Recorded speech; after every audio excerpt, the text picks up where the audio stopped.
First things first, I want to go back 3 years ago, 2021. You were a 5th-round draft pick. You showed up here to camp as a young player just trying to make the roster. Yeah. What would you say is the main difference from Deommodore from 3 years ago to Deommodore of this year? Just confidence. I would say my confidence and my swagger was different. You know, when I first came in, I feel like I was finding my identity. With me just playing these last 3 years, I feel like I have established myself, you know, in this league as one of the top players. You know, it's interesting. I was listening to you on Richard Sherman's podcast a couple of weeks ago, and you had talked about this being your best camp ever. As a matter of fact, I want to quote something you said. It feels like this is one of those years for me. What do you mean by that? Just where I just put it all together, you know, showing the type of player, the versatility I have, and just how important I am to this team, and just where I fit in, and, you know, just playing my part, doing my 111s. Now that you're entering your 4th year, do you still see yourself as one of the younger guys on the team, or do you see yourself as a veteran now and like, okay, I need to provide leadership to the younger guys? Yeah, I feel like I'm a veteran in a young person's body, you know, because I feel like I've been through it all, and, you know, I've been in the room with like great players and just learned the ropes for them. It would be selfish of me to, you know, just keep it all to myself. So I feel like I'm in that role where I'm, you know, showing leadership, you know, to the young guys and trying to help them play faster, because I know it was difficult for me when I first came in. Now, right before this interview started, we were talking about how you guys have some unfinished business this year. Yeah. You were talking about that pundits may look at this team as a very good regular season team, but they cannot win the last 3 Super Bowls the 49ers have been to, they've lost. And do you feel that that's a fair perception of this team? And if not, how anxious or how excited are you to go out and silence all of those pundits? Oh yeah, I'm extremely excited. You know, I love to hear people talk, say bad stuff about me, the team. You know, I love to prove people wrong, because I'm always up for the challenge. You know, I feel like us as a team, like, we just need to get back to where, you know, how we play in our standard, and not really worry about the critics, because, I mean, it's all fuel at the end of the day. We know who we are in this locker room and what we put on tape and how we finish and the standard of our defense, well, the standard of our team. So it's just like, it's just crazy that we don't watch the same film. Like, people don't watch the same film. Like, how could you really think that, you know, this team is like emotionally drained and, like, you know, all the stuff that they be saying? Like, I just don't see it. You know, I cut on the tape. The silent tape speaks for itself.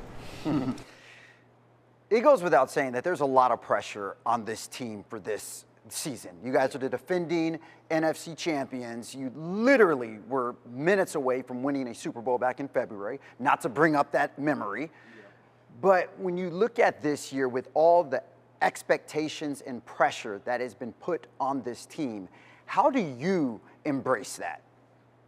Just taking one game at a time. You know, right now we got the Jets week 1. That's our main focus, and, you know, we just trying to dominate them and just get back to our, you know, our standard of football.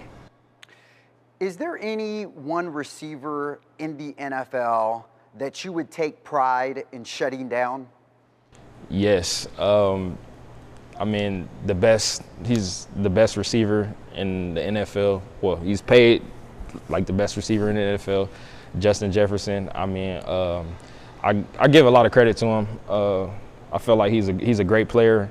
You know, he a workhorse, and he shows up on Sundays. So I feel like just him, you know, with people just saying he's the best receiver in the league. So I feel like I want to shut down the best receiver in the league. Now, you talked about the Jets week 1, Monday Night Football game, in about a week and a half from now. Yeah. You had said that you're going to have something in store for Aaron Rodgers in that game. Oh, yeah. Care to elaborate on that? Well, so it started my rookie year. That was like, I played him when he was in Green Bay. Technically, I wasn't ready, but I was there. I was out there, so, like, you know, it counts. So slips count. So I I played, and I really didn't have the best game. You know, I believe I was benched. You know, after that game, because we ended up losing just off rookie mistakes. So after that, I sat my whole rookie year, and I was in like what you call a doghouse, rookie slump. So now that I get to face him 3 years later, and I'm who I say I am and believe who I say I am, so that's what I mean when I got something in store for him. You know, I'm ready to showcase, you know, what I've been working on this whole offseason. Well, we'll see if Mr. Rodgers is ready for you. Now, outside of winning a Super Bowl this season, is there anything you personally would like to accomplish this year? Going all Pro Bowl, you know, and just being in one of the best secondaries, being the best secondary in the NFL. Like, I guess that's like a group goal, like for us. You know, Deommodore, you're an inspiration to so many people, but I'm curious to you, who is your inspiration? I kind of don't have an inspiration no more.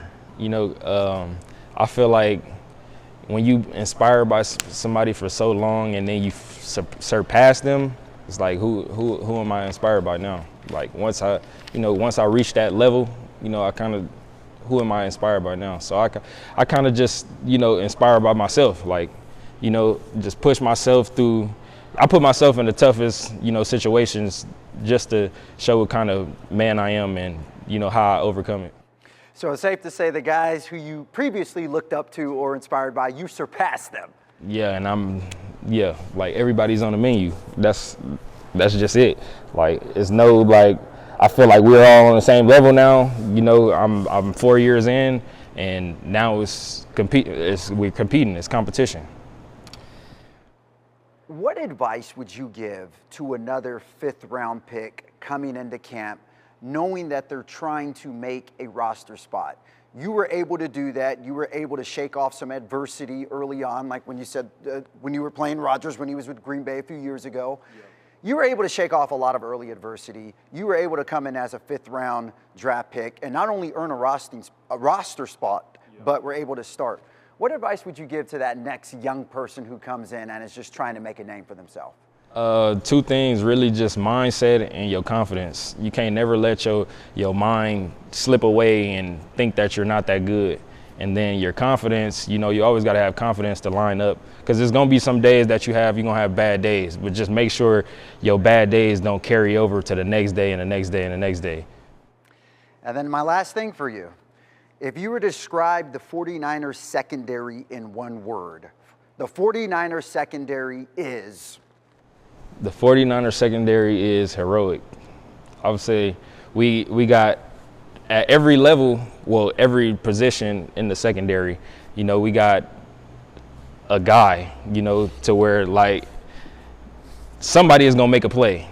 I don't know who it is or what time they're going to make a play, but somebody is going to make a play. And that's what I love about this team and, you know, playing with them guys, you know, practicing every day, coming out, you know, coming to work, and just even the meeting room time, you know, we just building that camaraderie, you know, to be one and just, you know, to be number one. Good deal. Well, good luck to you this year.